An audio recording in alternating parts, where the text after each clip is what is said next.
Public health dentistry YouTube ചാനലിലേക്ക് സ്വാഗതം. നിങ്ങളുടെ വിലയേറിയ സമയം പാഴാക്കാതെ നമുക്ക് നേരെ വിഷയത്തിലേക്ക് കടക്കാം. ഈ സെഷനിൽ എപ്പിഡെമിയോളജിക്കൽ സ്റ്റഡീസ്, അതായത് പഠനങ്ങൾ, എങ്ങനെയാണ് തരംതിരിക്കുന്നതെന്നും അതിലെ ഡിസ്ക്രിപ്റ്റീവ് സ്റ്റഡീസിനെക്കുറിച്ചും നമ്മൾ വിശദമായി പഠിക്കാൻ പോകുന്നു. പരീക്ഷയ്ക്ക് തയ്യാറെടുക്കുന്ന നിങ്ങൾക്ക് ഇത് എത്രത്തോളം പ്രധാനപ്പെട്ടതാണെന്ന് ഞങ്ങൾക്കറിയാം. അപ്പോൾ ഓരോ ആശയവും നമുക്ക് ലളിതമായ ഉദാഹരണങ്ങളിലൂടെ മനസ്സിലാക്കാം. ഇതൊരു ക്ലാസ് മുറിയായി കാണേണ്ട, മറിച്ചൊരു ഡിറ്റക്റ്റീവ് കഥ പോലെ നമുക്കിതിനെ സമീപിക്കാം. തീർച്ചയായും. എപ്പിഡെമിയോളജി എന്ന് പറയുന്നത് ശരിക്കും ഒരു ഡിറ്റക്റ്റീവ് ജോലിയാണ്. ഒരു സമൂഹത്തിലെ രോഗങ്ങളുടെ വ്യാപനത്തെക്കുറിച്ചും കാരണങ്ങളെക്കുറിച്ചും പഠിക്കുന്ന ഒരു ശാസ്ത്രശാഖ. ഒരു ഡിറ്റക്റ്റീവ് കേസ് അന്വേഷിക്കുന്നത് പോലെ.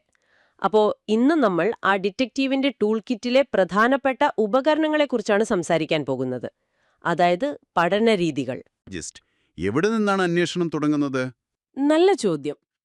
ഏതൊരു ഡിറ്റക്റ്റീവും ആദ്യം ചെയ്യുന്നത് കുറ്റകൃത്യം നടന്ന സ്ഥലം ഒന്ന് ചുറ്റി നടന്ന് കാണുകയാണ്. ഒന്നും തൊടാതെ, ഒന്നും മാറ്റാതെ, കാര്യങ്ങൾ വെറുതെ നിരീക്ഷിക്കുക. എപ്പിഡെമിയോളജിയിലെ ആദ്യത്തെ പ്രധാന വേർതിരിവും ഇതുതന്നെയാണ്.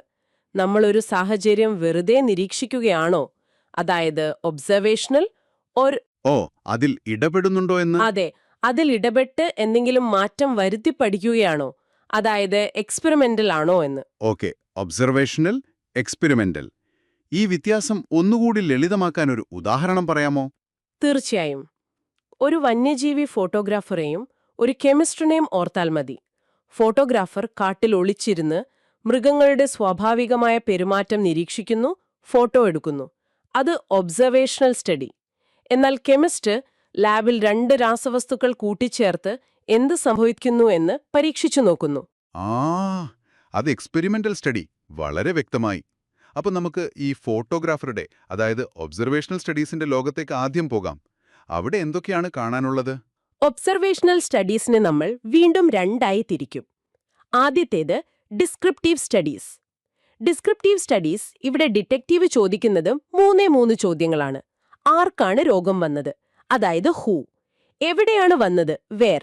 പിന്നെ എപ്പോഴാണ് വന്നത്, വെൻ. ഇത് കേട്ടിട്ട് ഒരു റിപ്പോർട്ടർ വാർത്ത തയ്യാറാക്കുന്നത് പോലെ തോന്നുന്നുണ്ടല്ലോ. ഇതിൽ നിന്ന് എന്തെങ്കിലും സൂചനകൾ കിട്ടുമോ?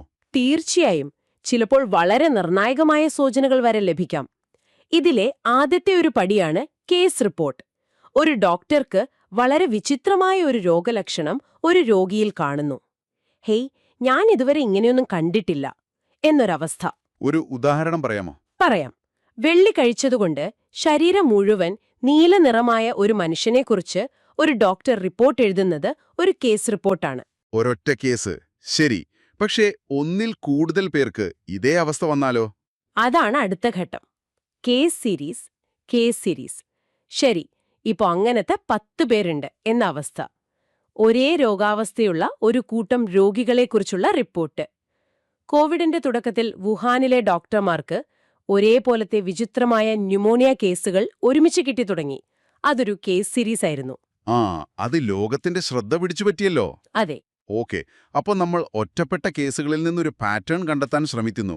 ഇതിൽ ക്രോസ് സെക്ഷണൽ സ്റ്റഡി എന്നൊരു വാക്ക് ഞാൻ നോട്ടിൽ കണ്ടിരുന്നു. സ്നാപ്ഷോട്ട് എന്നും പറയുന്നു. ഒരു ഫോട്ടോ എടുക്കുന്നതുകൊണ്ട് ഒരു രോഗത്തെക്കുറിച്ച് എന്ത് വിവരമാണ് കിട്ടുക? നല്ല ചോദ്യം.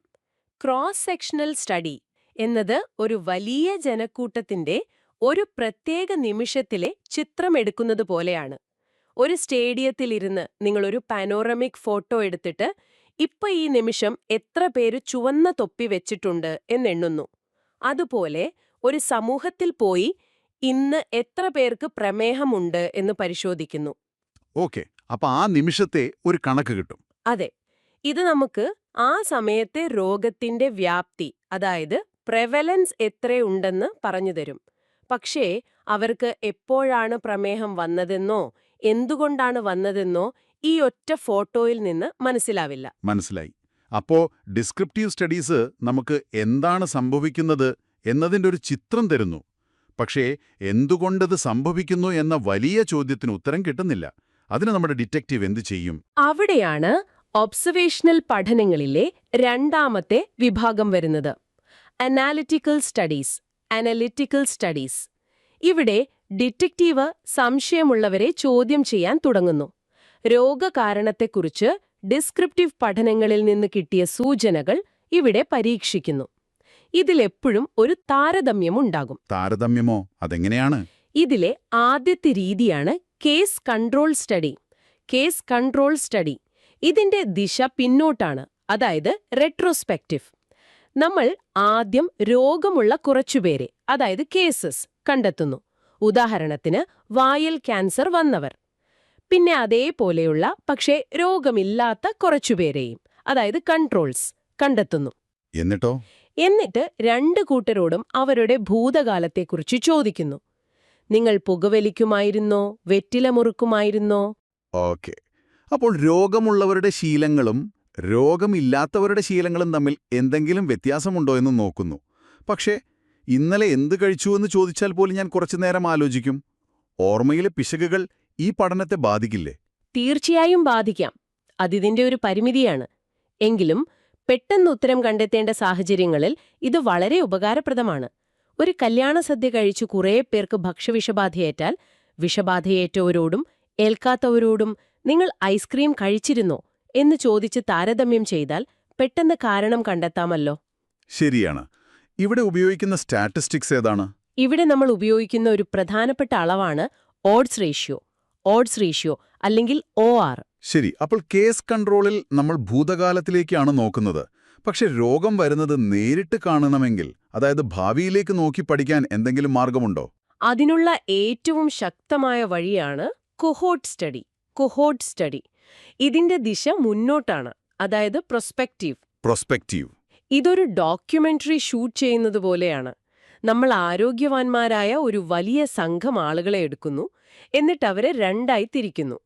പുകവലിക്കുന്നവർ, അതായത് എക്സ്പോസ്ഡ് ഗ്രൂപ്പ്, പിന്നെ പുകവലിക്കാത്തവർ, നോൺ എക്സ്പോസ്ഡ് ഗ്രൂപ്പ്. എന്നിട്ട് ഇവരെ വർഷങ്ങളോളം പിന്തുടരുമോ? അതെ, വർഷങ്ങളോളം, ചിലപ്പോൾ പതിറ്റാണ്ടുകളോളം പിന്തുടരുന്നു. അവസാനം നമ്മൾ നോക്കും ആർക്കാണ് ശ്വാസകോശാർബുദം കൂടുതൽ വന്നതെന്ന്. ഇത് കേൾക്കാൻ വളരെ ശക്തമായി തോന്നുന്നു.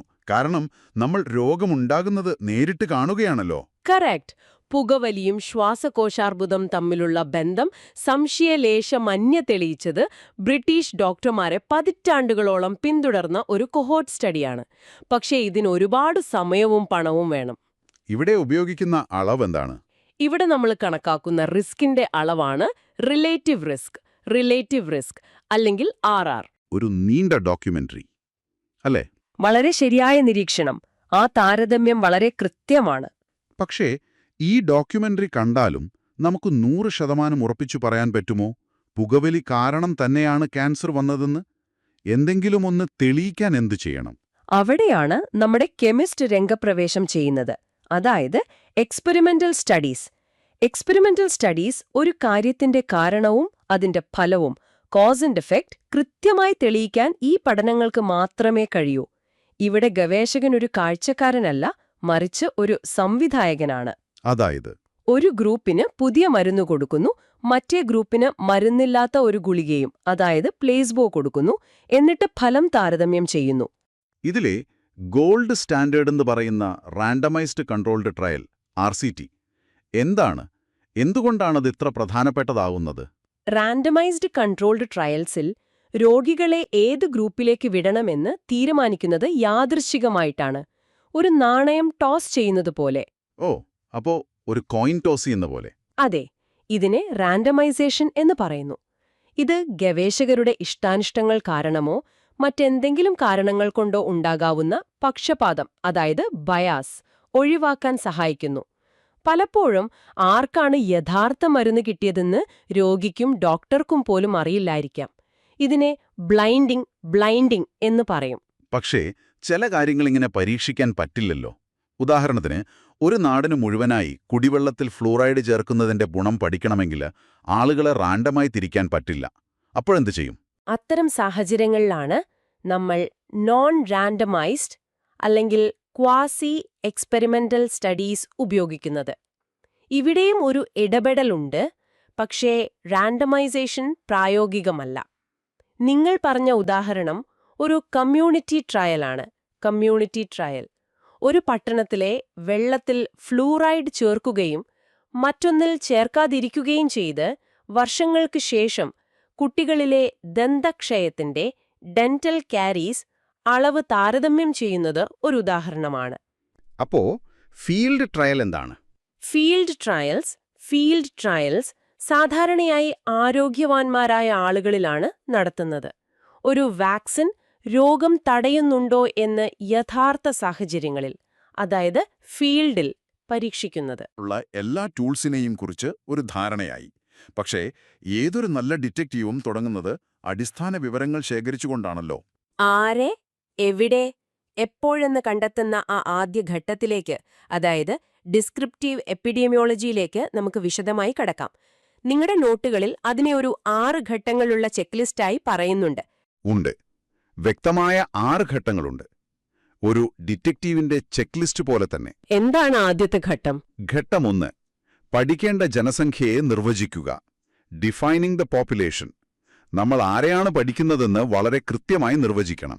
ഉദാഹരണത്തിന്, ഒരു സ്കൂളിലെ എല്ലാ 5ാം ക്ലാസ് വിദ്യാർത്ഥികളെയും ആകാം, അല്ലെങ്കിൽ ഒരു പ്രത്യേക ഫാക്ടറിയിലെ എല്ലാ തൊഴിലാളികളെയും ആകാം. എന്തിനാണ് ഈ നിർവചനം ഇത്ര പ്രധാനപ്പെട്ടതാകുന്നത്? കാരണം ഈ നിർവചിക്കപ്പെട്ട ജനസംഖ്യ, അതായത് ഡിഫൈൻഡ് പോപ്പുലേഷൻ, ഒരുവിധം സ്ഥിരതയുള്ളതായിരിക്കണം. പിന്നെ രോഗത്തിന്റെ തോത് കണക്കാക്കുമ്പോൾ ഡിനോമിനേറ്ററായി വരുന്നത് ഈ പോപ്പുലേഷൻ അറ്റ് റിസ്ക് ആണ്. Population at risk? അതെ. അതായത് ആ രോഗം വരാൻ സാധ്യതയുള്ള മൊത്തം ആളുകളുടെ എണ്ണം. അത് കൃത്യമായില്ലെങ്കിൽ നമ്മുടെ കണക്കുകൾ മുഴുവൻ തെറ്റും. ശരിയാണ്. അപ്പോൾ നമ്മൾ ആരെയാണ് പഠിക്കുന്നതെന്ന് തീരുമാനിച്ചു. അടുത്തത് ഘട്ടം 2, പഠനവിധേയമാക്കുന്ന രോഗത്തെ നിർവചിക്കുക. Defining the disease. നമ്മൾ എന്തിനെയാണ് അന്വേഷിക്കുന്നതെന്ന് വ്യക്തമാക്കണം. വളരെ വ്യക്തമാക്കണം. പനി എന്ന് പറഞ്ഞാൽ പോരാ.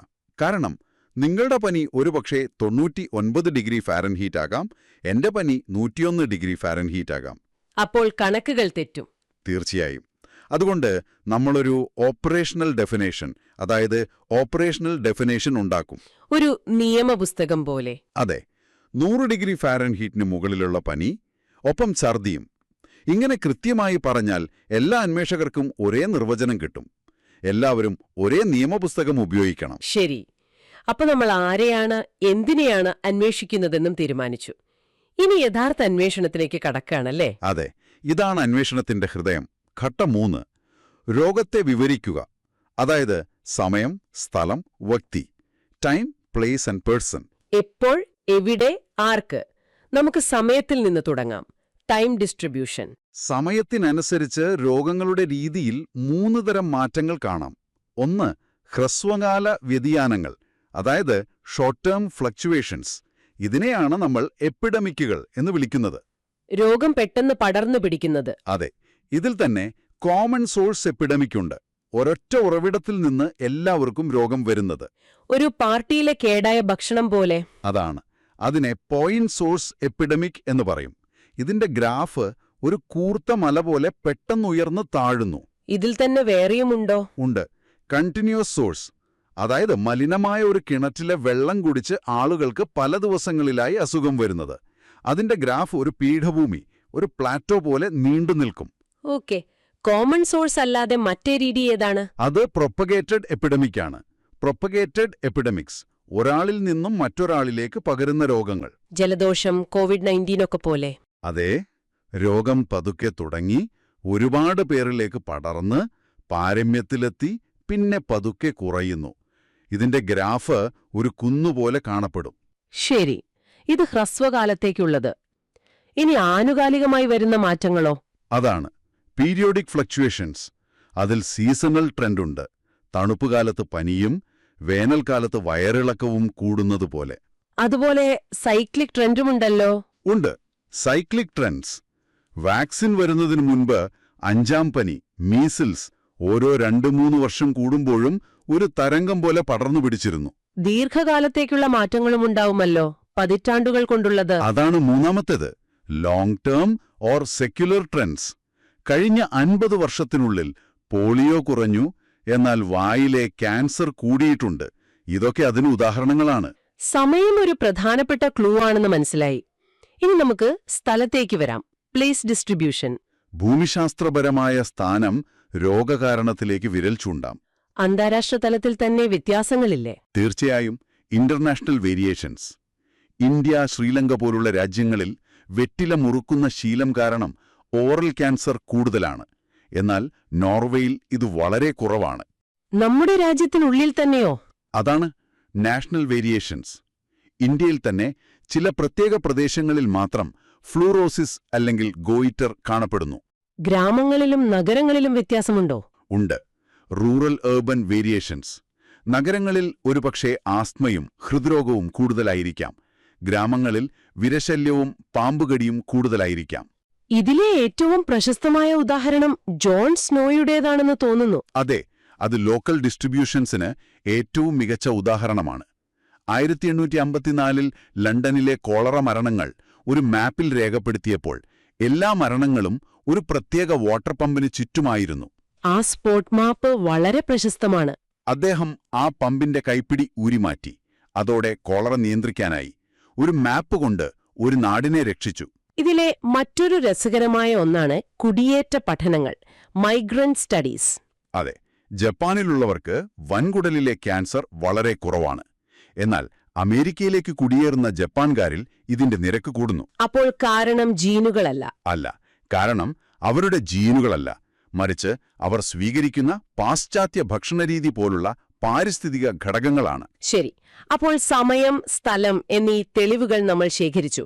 ഇനി മൂന്നാമത്തേത്, വ്യക്തി, പേഴ്സൺ ഡിസ്ട്രിബ്യൂഷൻ. രോഗം ബാധിച്ച വ്യക്തിയുടെ സ്വഭാവ സവിശേഷതകൾ നമ്മൾ പരിശോധിക്കണം.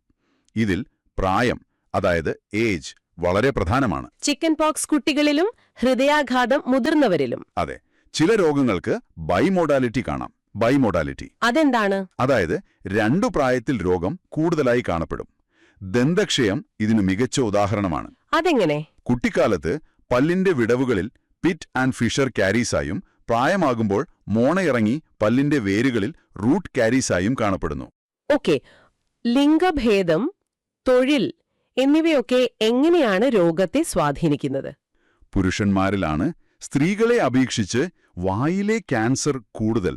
ഒരുപക്ഷേ പുകവലിയും മറ്റു ദുശ്ശീലങ്ങളുമാവാം കാരണം. തൊഴിലോ? ഓക്യുപ്പേഷൻ? ആശാരിമാർ വായിൽ ആണി പിടിക്കുന്നതും തയ്യൽക്കാർ നൂല് കടിക്കുന്നതും പല്ലിന് കേടുപാടുകളുണ്ടാക്കാം. സാമൂഹിക സാമ്പത്തിക നിലയോ? അതും പ്രധാനമാണ്. Socio economic status. ഉയർന്ന വരുമാനക്കാരിൽ പഞ്ചസാരയുടെ അമിത ഉപയോഗം മൂലമുള്ള ദന്തക്ഷയം കൂടുതലായിരിക്കാം. എന്നാൽ താഴ്ന്ന വരുമാനക്കാരിൽ ചികിത്സ കിട്ടാതെ മോണരോഗങ്ങൾ ഗുരുതരമായേക്കാം. പിന്നെ നമ്മുടെ സ്വഭാവരീതികളും? അതെ, ബിഹേവിയർ. പുകവലി, മദ്യപാനം, തെറ്റായ ഭക്ഷണക്രമം ഇവയെല്ലാം രോഗസാധ്യതകളെ വലിയ രീതിയിൽ സ്വാധീനിക്കുന്നു. അപ്പോൾ നമ്മൾ സമയം, സ്ഥലം, വ്യക്തി എന്നിവയെക്കുറിച്ചുള്ള വിവരങ്ങൾ ശേഖരിച്ചു. ഡിറ്റക്റ്റീവിന്റെ നോട്ട്ബുക്ക് ഇപ്പോൾ നിറഞ്ഞിട്ടുണ്ടാകും. ഇനി ഈ തെളിവുകളെ നമ്പറുകളാക്കി മാറ്റണ്ടേ? വേണം. അതാണ് 4ാം ഘട്ടം. രോഗത്തിന്റെ അളവ് കണ്ടെത്തുക. Measurement of disease. എത്രത്തോളമുണ്ട് പ്രശ്നമെന്ന് കണക്കാക്കുക. അതെ, ഇതിന് 2 പ്രധാന രീതികളുണ്ട്. ഒന്ന്, ക്രോസ് സെക്ഷണൽ പഠനം, ക്രോസ് സെക്ഷണൽ സ്റ്റഡി. ഒരു സ്നാപ്ഷോട്ട് പോലെ. അതെ, ഒരു പ്രത്യേക സമയത്ത് എത്ര പേർക്ക് രോഗമുണ്ടെന്ന് നോക്കുന്നു. ഇത് നമുക്ക് പ്രവലൻസ് തരുന്നു. രണ്ടാമത്തേത് ലോഞ്ചിറ്റ്യൂഡിനൽ പഠനമാണോ? അതെ, ലോഞ്ചിറ്റ്യൂഡിനൽ സ്റ്റഡി. ഇത് ഒരു സിനിമ പോലെയാണ്. ഒരേ കൂട്ടം ആളുകളെ വർഷങ്ങളോളം നിരീക്ഷിച്ച് പുതുതായി എത്ര പേർക്ക് രോഗം വരുന്നു എന്ന് കണ്ടെത്തുന്നു. അത് നമുക്ക് ഇൻസിഡൻസ് തരും. അതെ, ഇൻസിഡൻസ്, അതായത് പുതിയ കേസുകളുടെ നിരക്ക്. ഓക്കെ, അപ്പൊ നമുക്കൊരു സംഖ്യ കിട്ടി. ഉദാഹരണത്തിന്, നമ്മുടെ പട്ടണത്തിൽ 50 പനി കേസുകളുണ്ട്. ഇത് കൂടുതലാണോ കുറവാണോ എന്ന് എങ്ങനെ അറിയും? നല്ല ചോദ്യം. അവിടെയാണ് 5ാം ഘട്ടം വരുന്നത്. അറിയപ്പെടുന്ന സൂചികകളുമായി താരതമ്യം ചെയ്യുക. Comparing with known indices. നമ്മൾ കണ്ടെത്തിയ സംഖ്യ സാധാരണമാണോ അതോ അസാധാരണമാണോ എന്ന് പരിശോധിക്കണം. അതെ, കഴിഞ്ഞ വർഷം ഇതേ സമയം 10 കേസുകളേ ഉണ്ടായിരുന്നുള്ളൂ. അപ്പോൾ 50 എന്നതൊരു വലിയ വർധനമാണ്. ഈ താരതമ്യം അത്യാവശ്യമാണ്. ഇപ്പോൾ നമ്മുടെ കയ്യിൽ എല്ലാ തെളിവുകളുമുണ്ട്. ഡിറ്റക്റ്റീവ് കുറ്റവാളി ആരാണെന്ന് പ്രഖ്യാപിക്കുന്ന നിമിഷമാണിത്, അല്ലേ? ഏതാണ്ട് അതുതന്നെ. ഇതാണ് അവസാനത്തെ 6ാം ഘട്ടം. ഒരു കാരണത്തെക്കുറിച്ചുള്ള അനുമാനം രൂപീകരിക്കുക. Formulation of a hypothesis. ഒരു സ്മാർട്ട് ഗെസ്. അതെ, ഇതുവരെയുള്ള എല്ലാ വിവരങ്ങളും വെച്ച് രോഗകാരണത്തെക്കുറിച്ചൊരു ഹൈപ്പോത്തസിസ് രൂപീകരിക്കുന്നു. ഒരു നല്ല ഹൈപ്പോത്തസിസിന് എന്തൊക്കെ വേണം? അതിൽ ജനസംഖ്യ, കാരണം, ഫലം, അളവ്, സമയം എന്നിവ വ്യക്തമാക്കണം. ഒരു ഉദാഹരണം പറയാമോ? ദിവസവും 40-50 ബീഡി വലിക്കുന്നത് അളവ്. 10 വർഷത്തിനു ശേഷം സമയം. ബീഡി വലിക്കുന്നവരിൽ 4% ജനസംഖ്യ ലൂക്കോപ്ലാക്കിയ എന്ന രോഗത്തിന് കാരണമാകും. ഇതൊരു മികച്ച ഹൈപ്പോത്തിസിസ് ആണ്. ഈ ഹൈപ്പോത്തിസിസ് രൂപീകരിക്കുന്നതോടെ വിവരണാത്മക പഠനം പൂർത്തിയായി. അതെ. പിന്നെ ഈ ഹൈപ്പോത്തീസിസ് ശരിയാണോ എന്ന് പരിശോധിക്കാനാണ് നമ്മൾ നേരത്തെ സൂചിപ്പിച്ച വിശകലന പഠനങ്ങളിലേക്ക് കടക്കുന്നത്. അപ്പോഴീ വിവരണാത്മക എപ്പിഡമിയോളജി കൊണ്ടുള്ള പ്രധാന ഉപയോഗങ്ങൾ എന്തൊക്കെയാണെന്ന് ഒന്ന് ചുരുക്കി പറയാമോ? 1. പ്രശ്നത്തിന്റെ വ്യാപ്തി മനസ്സിലാക്കാൻ സഹായിക്കുന്നു. 2. രോഗകാരണത്തെക്കുറിച്ചുള്ള സൂചനകൾ, അതായത് ക്ലൂസ് നൽകുന്നു. ജോൺസ്നോയുടെ വാട്ടർ പമ്പ് പോലെ. അതെ. 3. ആരോഗ്യ സേവനങ്ങൾ എവിടെ, ആർക്കാണ് വേണ്ടതെന്ന് ആസൂത്രണം ചെയ്യാൻ സഹായിക്കുന്നു. 4.